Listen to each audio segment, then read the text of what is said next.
Today's theme is we are getting into the winter holiday season. And many of the listeners and friends have been asking me, well, how do you, and patients here at the Fasting Escape have been asking, well, how do you get through the holidays? Because not only do we have to socialize with friends and family that maybe we haven't seen all year long, but we also have to put up with some of the cross-examination that comes with being slightly different when it comes to our diet and our lifestyle. And if that's not enough, we've got politics to deal with and all the conversations around the dinner table that tend to stress some people out. So today's show, we're going to be talking about how we kind of manage that with regards to healthy eating. So Dr. Lisle, when you get together for Thanksgiving and for the holidays, do you have like the stereotypical people at your dinner table, ones who will talk politics and make inappropriate jokes? I don't have friends.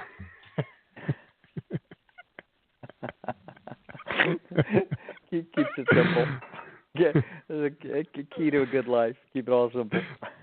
Perfect solution right there. There we go. Podcast is over now. Now we know what to do. All right. Let's move on. Let's go to questions. All right. Dear Dr. Lisle, this one is about how to just live healthy in general. Dr. Lisle, I'm 65. I'm on mild cholesterol and blood pressure pills, but I feel very tired a lot. I'm overweight. I follow a plant-based diet as much as I possibly can. But when I'm with my friends and family, no one really supports this. They joke about me living on leaves and such. So I'd love to hear any suggestions on how to deal with this situation. I've lost quite a bit of weight due to your teachings, and so they're logical and they make total sense. But any advice on losing more and how to deal with my friends and family would be much appreciated. Well, let's see now. This is sort of a omnipresent problem facing people. It sounds like the person's done has done a pretty good job, and is on a mild amount of medications. Even a mild amount of those medications can drag your life down. So it sounds like the person's on cholesterol and blood pressure medications. Depending upon what those are, those can have non-trivial side effects in terms of how vital you feel. I would say that in most cases, those medications are not indicated. So I'm not here to get crosswise with the AMA and have somebody hang me for giving advice. So I don't know who the specific person is, and I'm not giving them specific advice, but I would certainly say that it's worth possibly seeking out a challenging second opinion on whether or not these medications are appropriate. For example, I think that there's been a dispute or a disagreement in the Europeans versus the Americans with respect to when you start medicating high blood pressure. A number of years ago in England, the British Medical Council determined by looking at the evidence that it was not worth medicating until the person was at 160 over 100 or above. In the United States, they'll diagnose you at 140 over 90, and they'll start medicating you at that level. There's a reason, and they pushed it down to start to warn people and start to give them medication even at 135. The reason for this isn't to save anybody because there's no support for that scientifically. The whole reason is that there's huge numbers of people that will throw a 138 systolic blood pressure when they're in the doctor's office. You should also know that you shouldn't be diagnosed with high blood pressure unless you have 3 consecutive readings over time that indicate that your blood pressure is high. Usually when people take their blood pressure in a doctor's office, it's quite a bit higher than it really is, that it would be if they were taking it on their own at home. That's just because people get adrenalized in the doctor's office, and typically the increase in the amount of points is something between 10 and 20 points, which is a pretty big deal. So typically they'll diagnose you with hypertension off a single reading, which is not the appropriate way to do it, and they'll do it in the doctor's office, and maybe you have a 145. So it's already 10 to 20 points high, and it's been done once. This is how people wind up on high blood pressure pills for their life, and they have negative consequences in terms of their vitality, and they're not helping them at all in terms of their mortality statistics. Now, so that's just the blood pressure story. Now, I don't know. The reason I'm suspecting this is that the person said, well, I'm mild cholesterol and blood pressure, so I have no idea what their situation is. But I'm going to suspect that typically they're probably being over-medicated, meaning medicated at all. The cholesterol medications are pretty well also a loser. There's strong evidence that this has been way distorted in the reports of any utility of this stuff. So obviously everybody's situation is different, but I'm not hearing about a person with a cardiovascular threat of significance. They're not reporting that. 65 years old, moderately overweight. They're being medicated as people are typically being medicated for zero or incredibly small benefits that would be dwarfed by diet and lifestyle changes that are possible for the person to do themselves. So this person has already done some diet and lifestyle changes and had some effects. There's all kinds of ways to attack the problem of taking the next step. They say they're doing a pretty good job on a healthy diet. So you could always do a better job on a healthy diet. I would be looking to try to get a consultation with a physician who's a little wiser than the average bear. You might need to get a phone consult with someone who would be holding a challenging second opinion about whether they ought to be medicated given the situation that they're in. If it's close and convenient and you can afford it, come to Fasting Escape for goodness sakes. Get a fast, get yourself your palate a little bit cleaner, a little bit sharper, drop some of the extra weight that you're frustrated with, get rid of the medications. This is what we see. I can't tell you, this is absolutely routine at the McDougall program, which is, a whole diet lifestyle, a whole educational experience. So it's an expensive thing. But we do this routinely. We'll have 40 people will come in there, somewhat overweight, on hypertensive meds, on cholesterol medications, not feeling that good. And what happens? In 10 days, we turn it around. And so this person not feeling that good, probably over-medicated, and the ship isn't quite tight enough. What I would tell you to do is, if you can come out to one of these programs, great. If you can't, then you can do it yourself.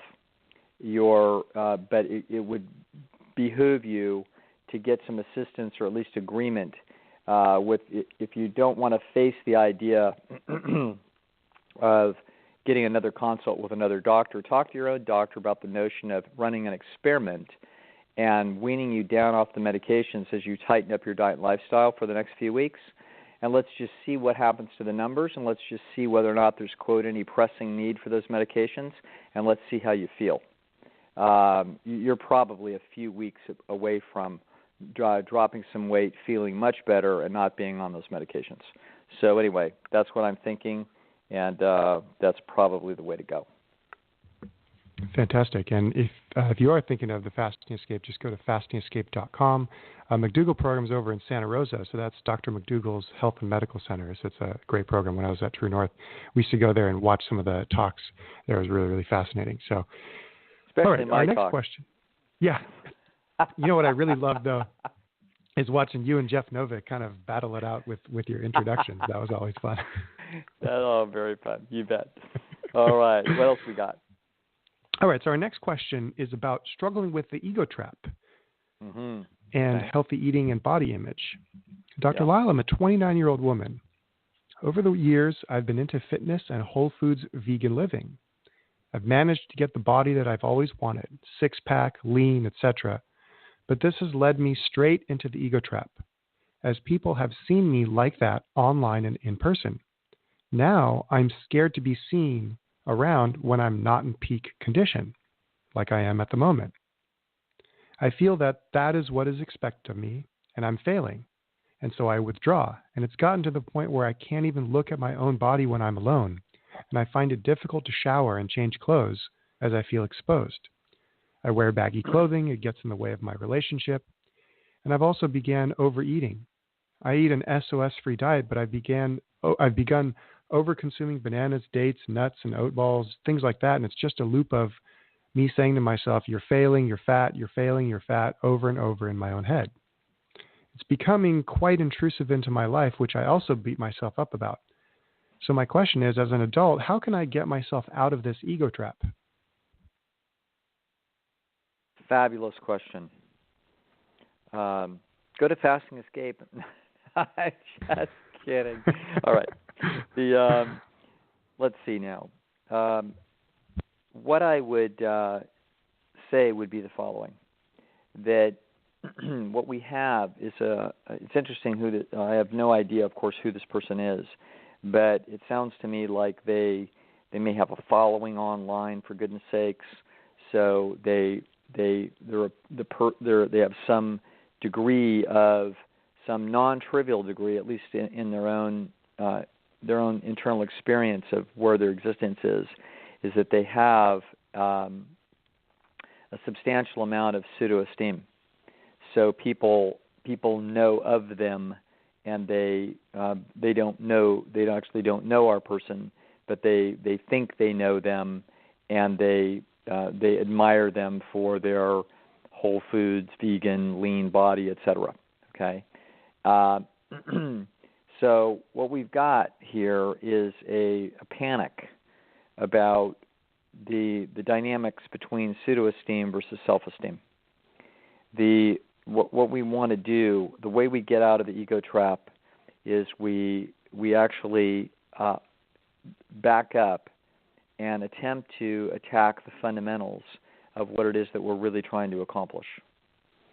So sometimes this is a little bit unclear. So if the person is trying to look as good as they possibly can on social media so that they can get followers and I don't know, sell a book or something, that's a problem.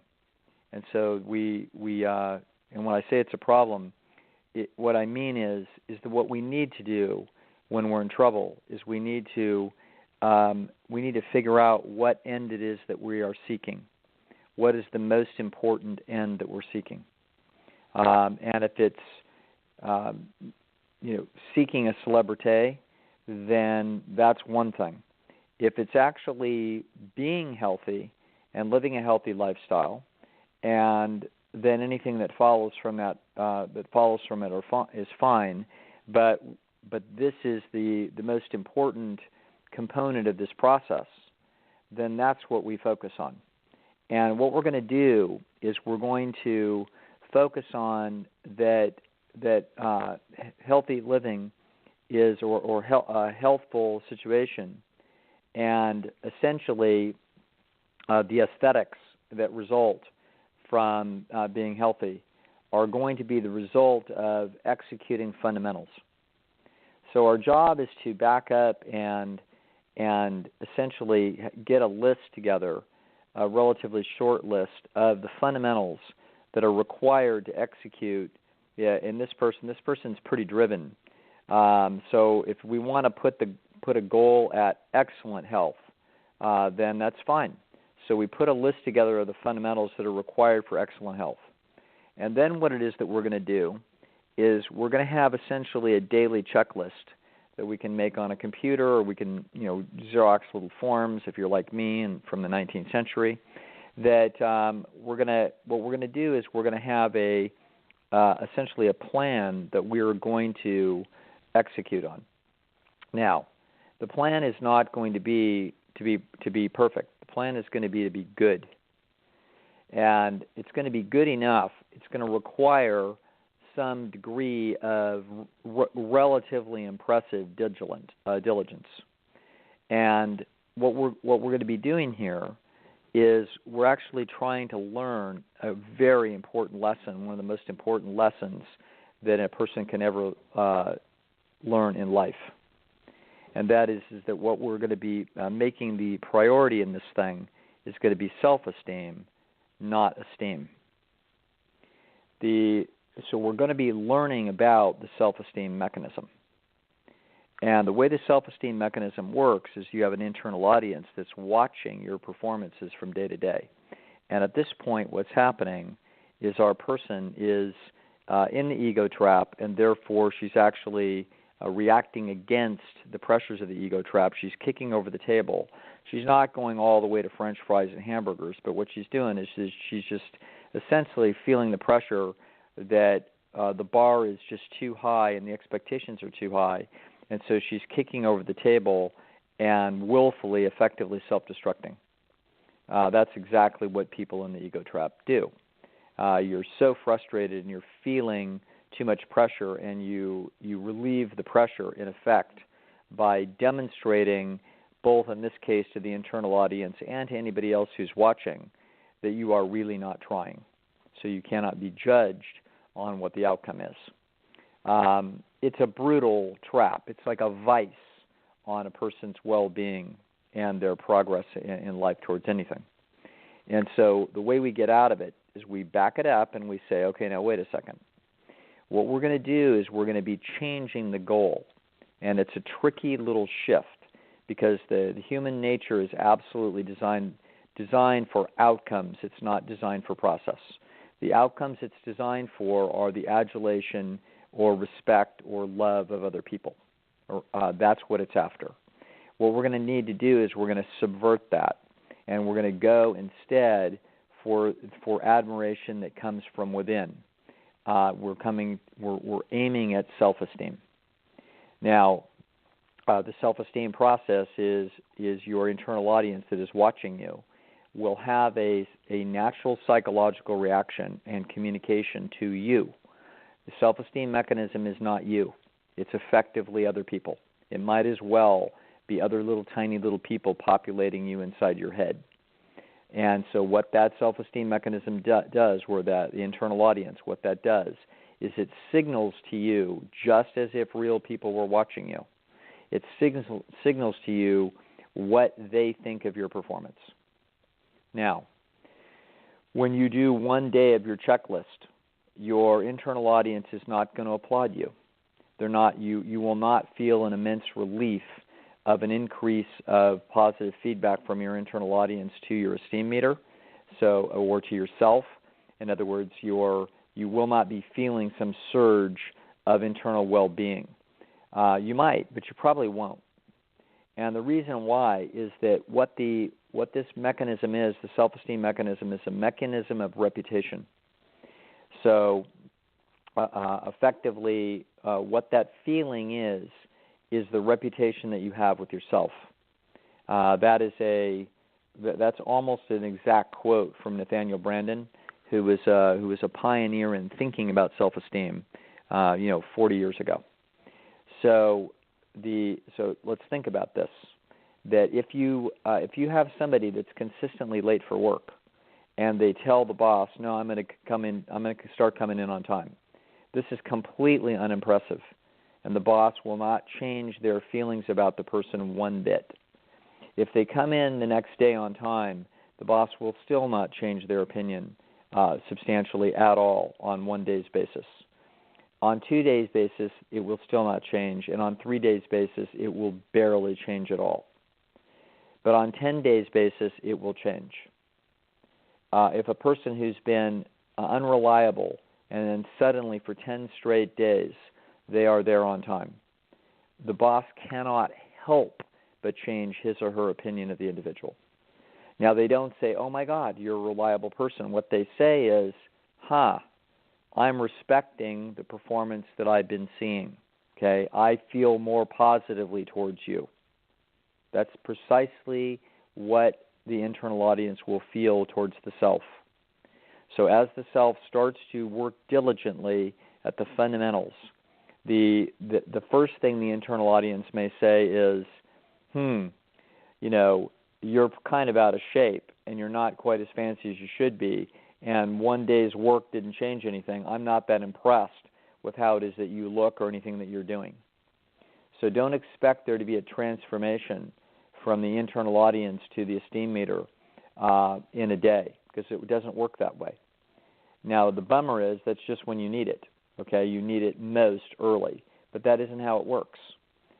Just like when you're in trouble at work and you really might get fired because you got a bad reputation for being a flake and coming in late, you would really like to get an increase in security and a big positive feedback for showing up on time one day, but they won't give it to you because they're not impressed. But if you do 10 days in a row, suddenly they're starting to shift how it is that they think about you. And the same exact thing happens when there's any area of our life, and it doesn't matter what it is. It could be finances. It could be personal health and fitness. It could be how orderly our home is. It could be our credit. It could be how we've treated members of our family. It could be how we've treated a primary partner in a relationship. No matter what the situation is, if we have been doing mediocre work and our self-esteem mechanism has been giving us feedback that we've been doing mediocre work, and the way it will do that is it will have a feeling of disgust and disappointment. And that feeling of not being right with the world, that we haven't done very well, that we've been disappointing or we've actually been disgusting, whether that be in performance and abilities and execution, or whether it's been a deeper and more bizarre moral type issue where we really haven't been that honest, haven't been honest enough, and haven't been fair enough, okay? Whatever the issues are, the solution is to get to the fundamentals of whatever it is required with respect to these achievements and start to check those things off. And we set very reasonable goals. So we don't set the goal of, well, I'm going to go out and make a sale this week in real estate because I'm feeling down on myself because I haven't been successful. And I went to a sales seminar with Tony Robbins, and he said to think big. This is not going to do it. The concept of self-talk is nonsense. Self-talk isn't something that you talk yourself into that's going to change anything. Self-talk is actually the result of deep unconscious algorithms are reporting to you about what they think of your performance. Okay, so people try to solve the problem of self-esteem crises like this top down. The notion is that you need to speak differently to yourself and take it easy to yourself and quit beating yourself up. Never going to happen. What you're getting when you hear the self-criticism translated into English in your own mind, that is your internal audience reporting to you. It's giving you a message about why it is that you're in trouble and how this entire performance is very, very dicey. Now, the reason you're doing it is because you have actually had the bar set too high by somebody. And as a result, you're in the ego trap, which is this very bizarre motivational dilemma where we have more to lose than we have to gain by putting our best foot forward. Okay? So what we're going to do, the way we're going to get out of that ego trap, is we're going to say, listen, what are we after? What we're after is not the achievements that are going to wow the audience. We're after the achievements that are going to impress the internal audience. And those achievements are going to be diligence. The internal audience will become very fair and actually readjust its expectations when it watches us make great efforts but not have necessarily great results. And so it's an extremely fair mechanism if we give it a chance. So the solution to this young woman's dilemma is to have a checklist of things that she needs to do every day that are very good. Does not have to be perfect, but there has to be a list of things. This is what you're going to do, okay? And you're going to do these things, and you're going to do them over and over and over for many days in a row. And what you are watching for is not the 1.5 or 2 pounds that you're going to lose. Yeah, you might watch for that, but I don't care, and that's not the keys to the prison door, okay? The keys to the prison door is you watching very carefully your internal audience. You need to watch how it works. This is the key to the prison door for the rest of your life, okay? Feelings of malaise, ego trap, overwhelm, self-destructive feelings, etc. This is what you need to learn. You need to learn the nature of the mechanics, the psychological mechanics of the internal audience and the self-esteem mechanism. Once you do this, if you do this, you trust me, okay? Take a leap of faith because, we got nothing else to do. Nothing else is going to work. Don't go to the hypnotist. Don't go to the fancy seminar. No need to do it. Okay? What you need to do is make your checklist, and don't make it low. Make it that you would be reasonably impressed with it. Okay? Reasonably impressed with the performance, but it's doable. Then you do it every day. Okay? You do that thing every day, and even the most punitive, nasty, way too high pressurized personality that has a very, rough and difficult to impress internal audience, trust me, in 2 weeks, that thing starts to be impressed. And when it is, and when you feel the internal audience starting to shift and give you a feeling, there's an unmistakable feeling that comes. And the feeling is pride. Okay? That you can't help but know what that feeling feels like. You feel proud. Okay? There's only one thing that creates that feeling, and that's an internal audience saying, "Well done. You've done a good job. I'm impressed with your efforts. Not necessarily impressed with any outcome that I've seen, but I'm impressed with the effort." That's what we're looking for. Okay? When you see that happen, you will discover that this is a huge lever and a major percentage of the variance that is determining your happiness. So your happiness is significantly and non-trivially dependent on what other people think of you. That is true. But the most central feature that will determine your happiness is going to be what your internal audience thinks of you. And we have indirect 100% control over how that mechanism works. We would love to have direct control over how it works, but it would be absurd evolutionarily.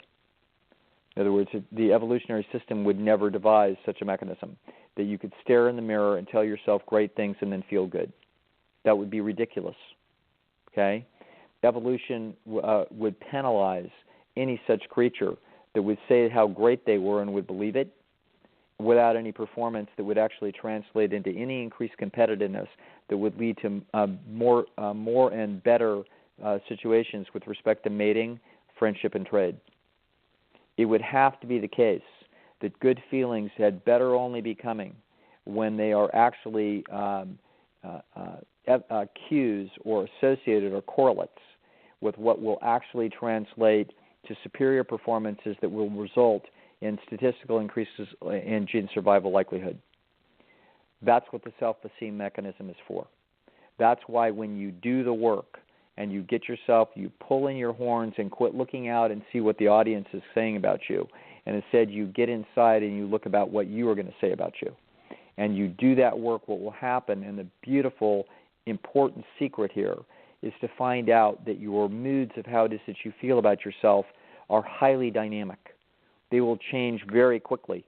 It will not require that you rule the universe, pick up 10, 15,000 followers, make a bunch of money selling your view of how it is to get healthy and thin and fit and beautiful. Those are ancillary achievements, and they may be important for other reasons, but they're not the central focus of what needs to happen to turn your life around. What needs to happen to turn your life around is you need to be impressed with you, or respectful of you would be a better way to put it. Okay? And that means do your due diligence, do what it is that you need to do it daily, and within 10 days, the vast majority of people feel very differently about themselves.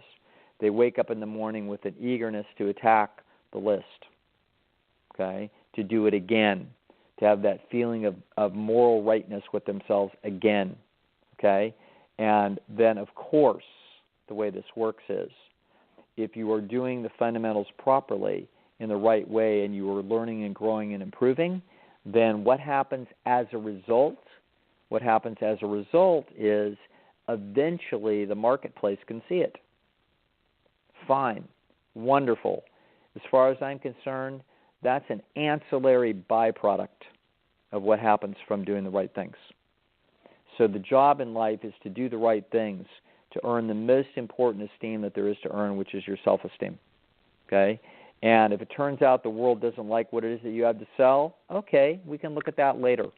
If your abs aren't tight enough, if you aren't, they don't think you're quite cute enough, they don't buy what it is that you're selling, hey, fair enough. okay? But your job is to do what you believe are the right things, and if you do those things, we let the rest take care of itself. Absolutely fascinating. Wow. Yeah, I really like this. Yeah, at first we thought we were talking about diet and lifestyle, and it turns into this whole talk about esteem dynamics and self-esteem. This is great, Dr. Lisle. I love it. I'm glad you said esteem dynamics, because that's what I meant to try to say. Thank God. Let me just 30-second recap. The something that has frustrated me as a psychologist for someone interested in psychology for almost 40 years now. It is 40 years. Good God, it's 40 years since I picked up. 40 years ago, I picked up The Psychology of Self-Esteem by Nathaniel Branden. That's what stoked my interest in becoming a clinical psychologist. And now, 40 years later, what frustrates me is that the field generally does not understand that esteem processes are dynamic. The notion is that how it is that you feel about yourself is extremely stuck in the muck of childhood processes, etc. Okay, how your parents treated you, things that happened to you, etc. Instead, what is missed is that the esteem mechanisms are extremely dynamic. The problem is that they aren't so dynamic that literally then people would like to believe that you can stare in a mirror and say pleasant things to yourself or get a bunch of flattery from somebody, and that's going to turn it around. Okay? Well, it is dynamic enough that if someone does flatter you, it can make a difference about how you feel for about 15 minutes. But the most important thing for us to understand is that legitimate, lasting, or tenacious esteem processes and how it is that they work, they are very dynamic, but they're always processes that if they make any sense and have any fiber to them, they have to be earned. Okay? And so the process of earning esteem, either first from yourself and then from other people, this is understanding that esteem processes are by nature dynamic processes, understanding the nature of those dynamics. This is very important when it comes to people understanding how to optimize their life experience. And so that's why we're having this podcast, and that's why these are the things that dominate my thinking, whether we're talking about losing weight or we're talking about finding a partner for life, or we're talking about getting connected with friends, or we're talking about having success in business. Whatever it is, it's all fundamentally, the fundamentals are the same. Figure out what you should be doing, what the fundamentally correct way of approaching the problem is. Understand that the competitive nature of whatever it is that you're trying to achieve has certain fundamentals, and there's nobody out there that has any secret sauce that's cheating those fundamentals.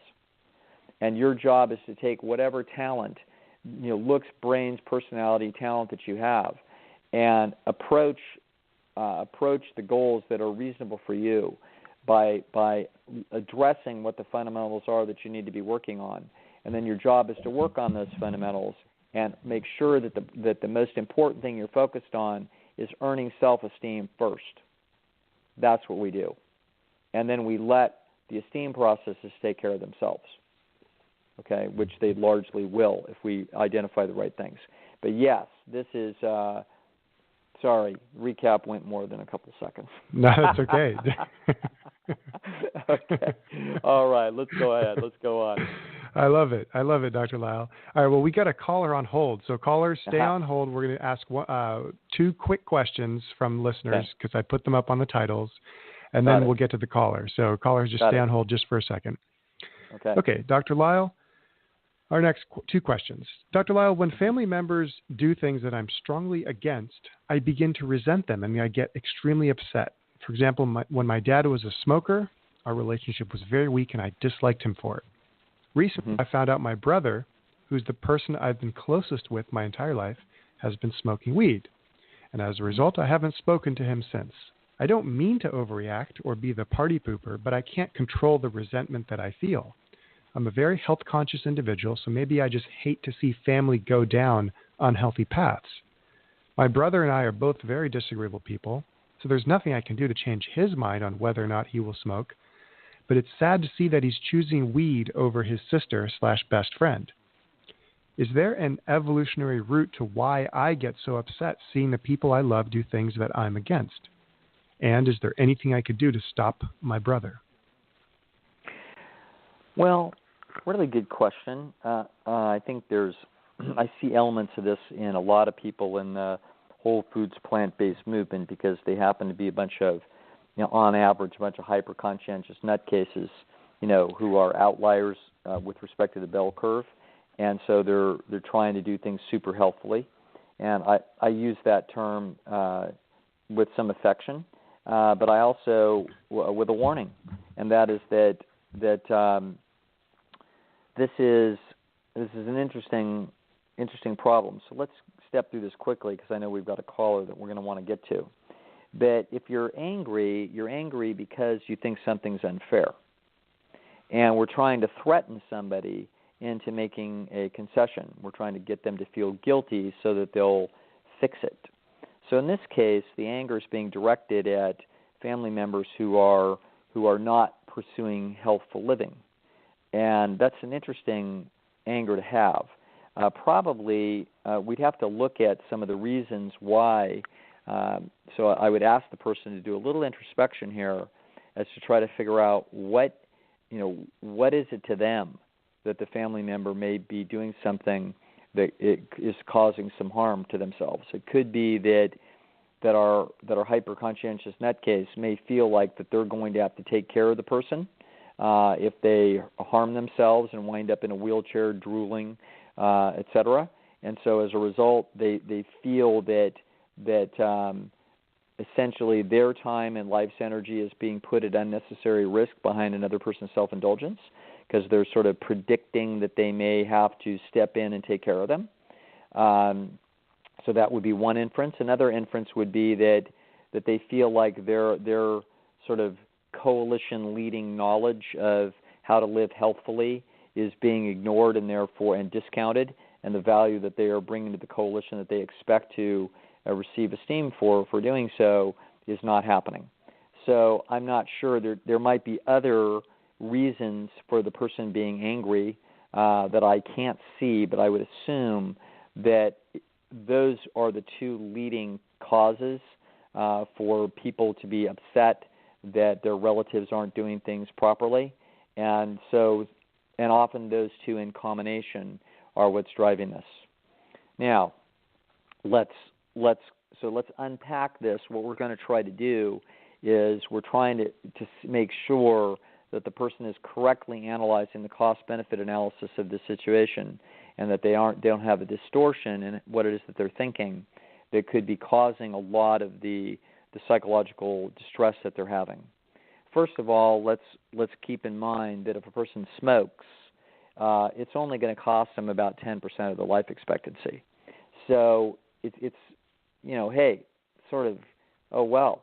And if I had somebody in my family that smoked, as long as I didn't have to smell it myself, my attitude would be, hey, good luck to you. I think it's a bad deal, as you obviously know. You're not an idiot, but when you get into trouble, if you get into trouble, I just hope you're ready to make some accommodations, for taking care of it. I.e., I would be signaling that I'm not interested in, monitoring you in the nursing home behind this kind of self-destructive behavior. Now, I wouldn't be nasty about it, but I'd probably send that signal. Not going to be a nurse or a purse for someone who does something that self-destructive. Now, your brother's smoking weed. First of all, this is not going to be 10% of life expectancy. This is going to be 1 or 2%, 1% of life expectancy. So it's not in the same class with cigarette smoking for self-destructiveness to the person's body. Now, it may make them lazy and unmotivated and paranoid and everything else under the sun. And that's quite possible. And it may make them not very motivated financially and kind of broke and, doesn't have health insurance, doesn't have a place to live, and sort of, I don't know, what other stereotype can I throw at this? But the point is so it does, okay? So if you're the big sister or the little responsible sister, this doesn't mean that you have to purchase their health insurance, bail them out of their of their bad credit, give them a place to live, or anything else under the sun, okay? So, i.e., let the person live their own life and take the consequences that they're going to take. And if it's going to be the case that they're not, quote, respecting you for the knowledge and that you bring to the coalition to explain to them how bad or pricey these behaviors are. It's like, oh, well, what's most important is your self-esteem. And we're not going to try to wear ourselves out trying to collect esteem from people who don't want to give it to us. And in this case, I would say that there's a question on the table, and that is, are they worthy of being coalition members or not? And if they are, wonderful, and with how it is that they are. And if they're really not, and they're just a big burden and a pain in the neck, and we don't get any appropriate esteem from them, then we move out to the disagreeable distance with family members that wouldn't naturally qualify to be coalition. Now, but my attitude is that if there are substantial positives, like my sister knows, how it is that I live. She doesn't live that way. She's not really antagonistic, but she's not, when I go down and visit her, I know she's struggling with her health. I don't lord this over her, and I'm not angry at her that she's not doing this, and I'm not frustrated, and I'm not, tapping my foot saying, hey, what if you have a stroke and I got to take care of you? It's like, hey, this is all about, freedom, and people get to choose to do what they want to do with their lives, and sort of finding. I would recommend for this person actually How I Found Freedom in an Unfree World by Harry Brown, to sort of grasp the notion that our job in this life is to figure out our own identity, who it is that we are, what are the circumstances that we like to live in, and then try to find those as best we can. And the notion that we're going to try to shove our prescriptions about what we think is best for other people onto them, that's, I don't know. It is clearly part of human nature, but it's a part of human nature that it's worthy examining and seeing whether you can see your way to diffuse it. And in the case of your brother, if you've been very close to your brother, my attitude is, hey, you could have created with some of this anxious judgment a bad esteem dynamic where he is now not interested in signaling esteem to you for the things he normally would, because he's feeling like you are looking down on him and being very negative towards him. So the solution to curing an esteem dynamic that is in what we're going to call a vicious cycle is to reverse field. Okay, reverse field and flood this guy with the esteem that he deserves for the reasons that he deserves it, for the things that you value about him, if there are such things. And if you do, the relief that will come in his nervous system of knowing that he is still esteemed by his sister will come with also esteem signals back to you, as he will signal to you how much he cares about you. This is the reversal of a vicious cycle, vicious esteem dynamic, and this is what I call flood the circuit or reversing the cycle. This is how it is that we can make our lives so much better, rather than locking ourselves into a cycle of anger and frustration because somehow we aren't getting the esteem from them that we deserve.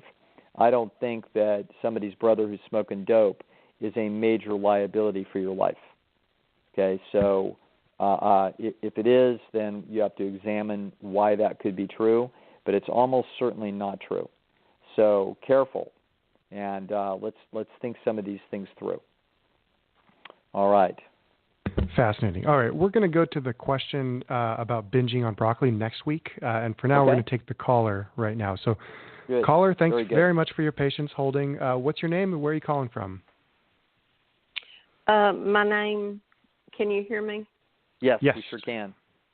Okay. My name is Sharon Adcock, and I'm calling from Jonesboro, Arkansas. Very good. And Sharon. Mm-hmm. And I listen to Nate and Dr. Lisle. I listen to you all the time, and I've been trying to. I told my husband I've got to see what Dr. Lisle, how he can help me or get his take, your take on this matter, and what it is. My 40-year-old daughter I'll try to ask this crystal clear.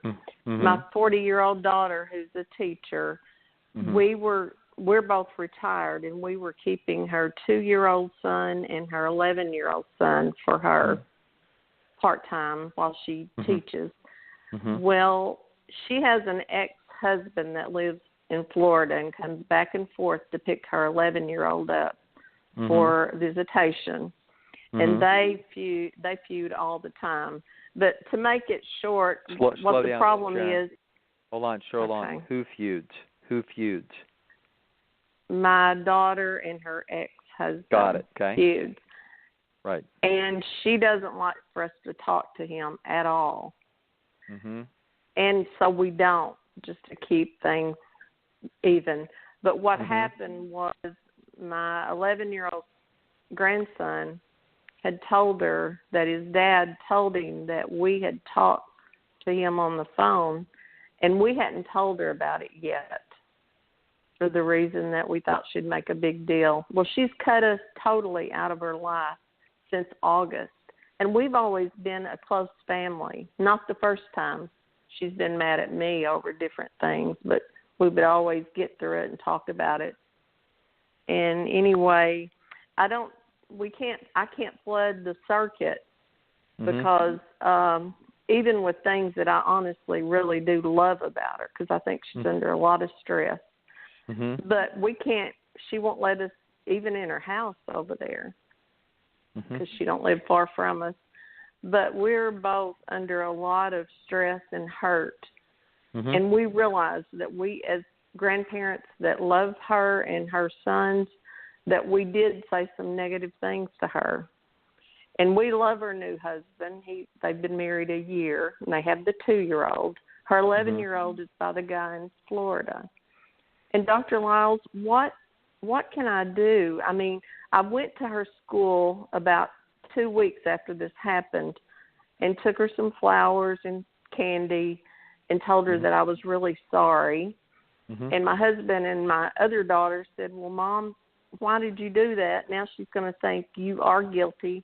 And I said, I told her that I loved her and that I felt sorry that all this happened because I'd never intentionally hurt her. And we can't see our 2-year-old. And it's just putting us in like a prison. And so I don't know what to do about it. All right. What would you suggest? Yeah, let me talk this through. Let me ask you a few questions. So, help me explain what it is that you did that upset her this much. Tell me again. We actually, she thinks we collaborated with her ex-husband, talked to him. Wait. There's a big difference between collaborating and talking. So, what is she? Just try to get inside her head for a minute, and don't tell me what you did do. Tell me what she thinks you did.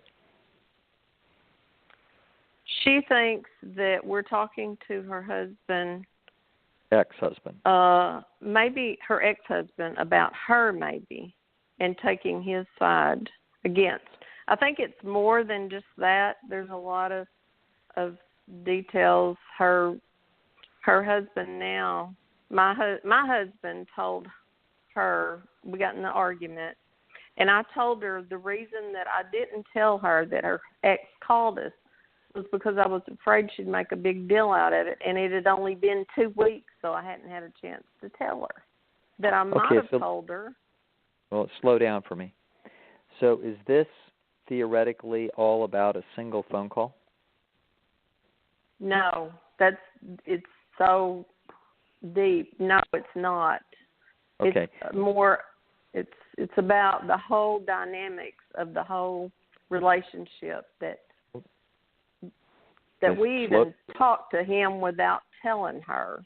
Okay, slow down for me. So she thinks that you're what? Chit-chatting with her ex-husband behind her back. That's what she thinks. Right. And my other daughter, who's close to her age, took a picture of her son with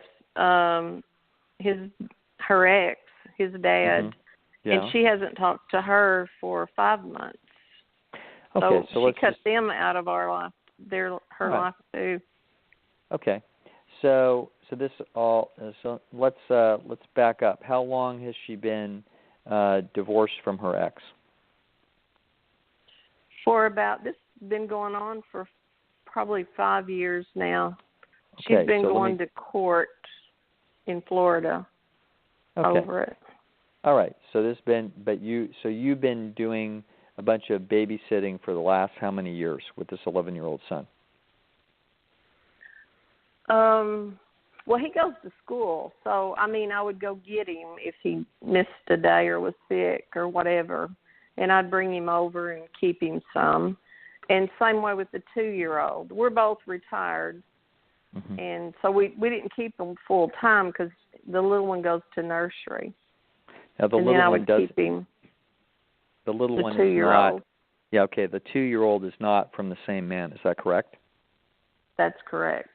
Okay, yes. So it's really what's at dispute here is this 11-year-old son, and she's believing that you are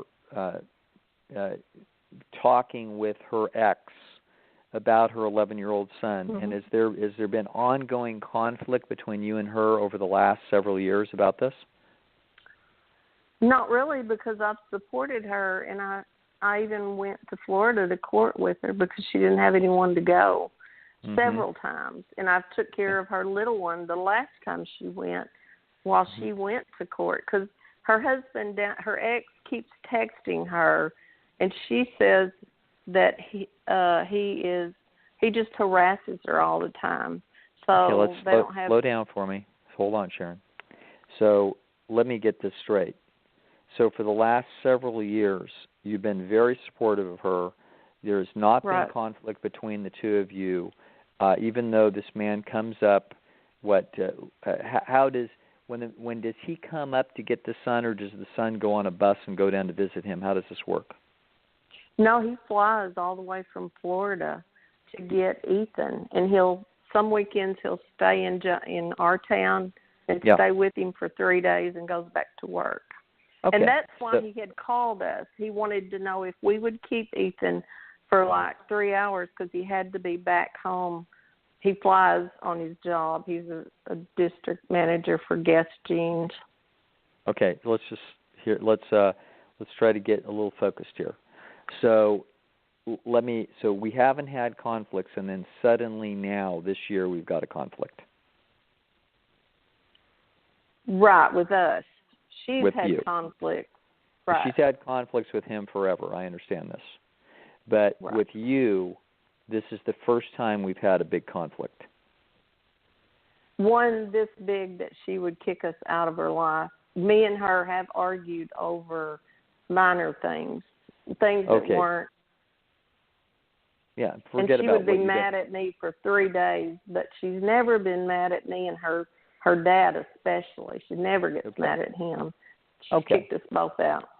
Okay. And so this happened here in the last few months, but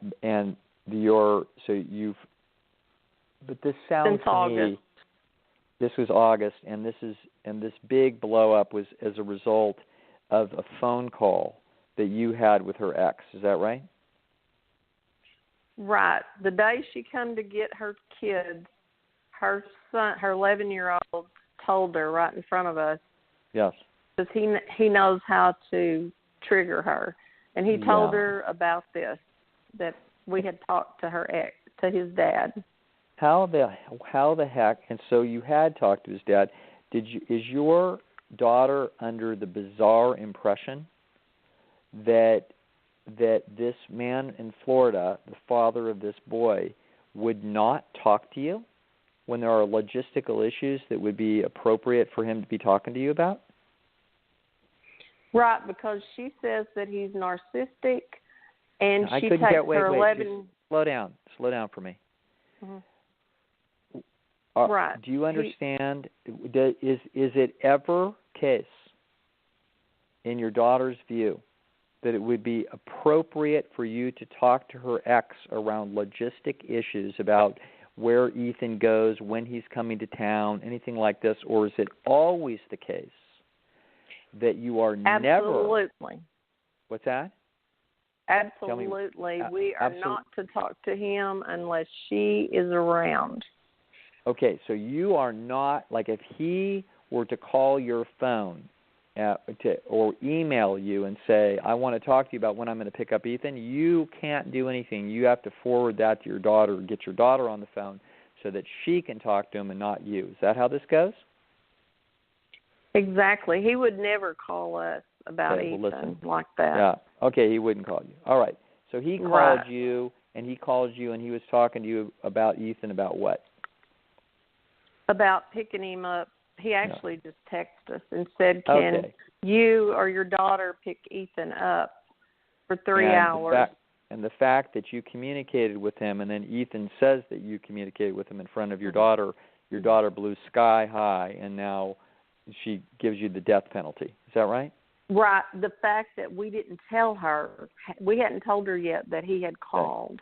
Okay, you know what? So she's kind of paranoid that we are taking his side, and I think she's afraid that he's going to try to take Ethan away from her. Okay, here's the deal. Okay, your daughter obviously is extremely disagreeable as a human.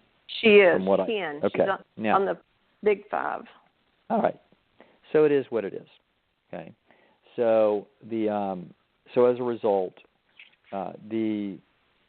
you have a situation that, this is what I call circuits or circuits.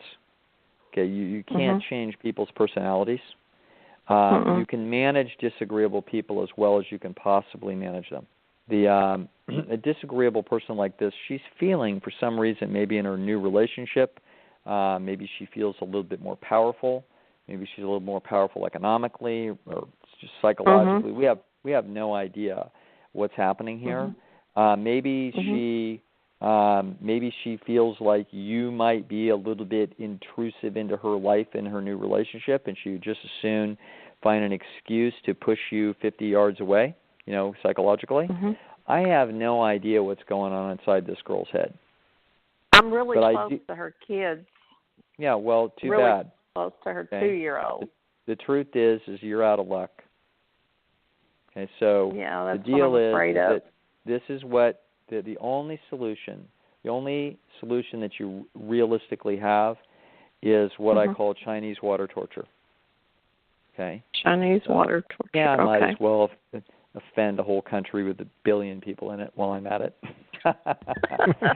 Chinese water torture is that, in the old movies, they would drop water down on your forehead till it drives you crazy. Okay, something like that. Like it's not hurting you, it just drives you nuts. So Chinese water torture is my solution for problems like this. And what we do is we send them positive, pleasant messages. Okay? So like once a month. Okay, if your daughter isn't talking to you, don't phone her then. Don't plead with her. Don't do anything of the kind. Just send her a letter. Okay, send her a letter about once a month, and if you want a little, $25 ticket to Applebee's or something, so she and her husband can go or whatever. All right, we just some token little gift, not expensive, and a little what do you call it? Hallmark stationery, a little short note that says something about her dad, how he's doing, how you're doing, and hope she's doing well, and we miss you guys, and please say hi, whenever it makes sense. Okay? Bye, love, Mom. Okay? Then 30 days later, we do it again. 30 days later, we do it again. Okay? As this edgy, negative, difficult human being keeps getting Chinese water torture, okay, sooner or later, the Chinese water torture can wear her down. In other words, this hasn't precipitated some big fight that she would be perfectly happy with, okay? Argument, telling you what to do, getting distance from you if she wants, justifying it by having a big blow-up, whatever, okay? This is a disagreeable human, and yes, she's got her grandchildren hostage, your grandchildren hostage, and we don't know if she wants something from you for that hostage. We don't know. Okay? But you've already apologized, and you've not transgressed in anything in any meaningful way at all. Doesn't matter. We've run afoul of an extremely disagreeable human. All right? And so did her sister. Same thing. Okay, takes a picture and she's excommunicated. All right? So be it. Okay? The truth is, this person, frankly, doesn't belong in your coalition. And if you don't treat people like this, right? But she is in your coalition because she's your daughter, and worse yet, she's the mother of your grandchild. All right? So you don't recommend I go to the door and see my grandkids? Hope she'd let me in. I did that twice and got to play with him. Oh, she let you in the door? The first 2 times, the month of August. Then after that, her husband said, I don't blame her for being mad at y'all. And then after that, she had us stand at the door with Beckham crying for his Nana. Oh, forget it. Don't put up with that. So in other words, what you get to see is you get to see the kid through the little screen door and the kid gets to cry? Ridiculous. No. Right. That's Chinese exactly water my torture. thought. No, Second Chinese time, water I didn't torture. Go back. No, you know what? What you need to signal to this person is that you're going to be pleasant with them, but you're also not going to be on your knees. Right. Okay? That's why what they deserve is 5 minutes a month of your time as you jot down a friendly little note, wish them well, put in a little $25 thing to Applebee's or Starbucks, and call it a day. Okay? Well, my husband said we would still get them a Christmas present, so that is okay to keep doing that. Yeah, I would do those things. In Christmas, I don't overdo it. Okay? Mail it to them. All right? Don't bow down, but no, don't bow pleasant. down. Just be a pleasant, civil person yourself, and maybe someday this nutcase will come back and join you halfway in the middle for a while. Okay? Right. So that's all you can do. So, this is, the fact that she's got your grandchild hostage, too bad. Sorry. You're going to have to find other things to do with your existence than entertain yourself by watching this little child grow for the next year. It's like, you know what? There's going to be other years. This kid's going to grow and grow and grow. There's going to be all kinds of opportunities. So what we're not going to do is we're not going to panic now that we're missing some milestones. Forget about it. Go do something else. Go work on your golf game. Well, right? I've been listening to you guys and Alan Goldhammer, so I'm working on my other problem, which is the pleasure trap. And I really do appreciate you guys because you really helped me with all your information. Good. All right. Well, listen, so Sharon, you really helped me by that advice because now I've kind of got to hold on what I can do. Yes, I gotcha. So that's what you do. Keep it simple, keep it pleasant. We're not on our knees to anybody, i.e. we signal to her, you know what, I can live without you. But we like you. You know what I mean?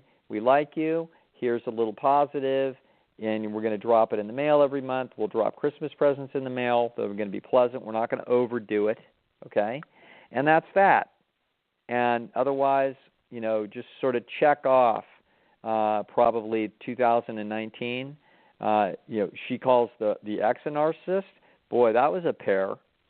That was a relationship match. Exactly. Oh yeah. Well, they deserved each other. She's the narcissistic person. If anyone is. Well, let's hope she's not listening to Beat Your Jeans. But at any rate, this is what you do, Sharon. So we're going to run along tonight because we're overtime. But thank you very much for calling. A really fine call, and good luck with that. Okay.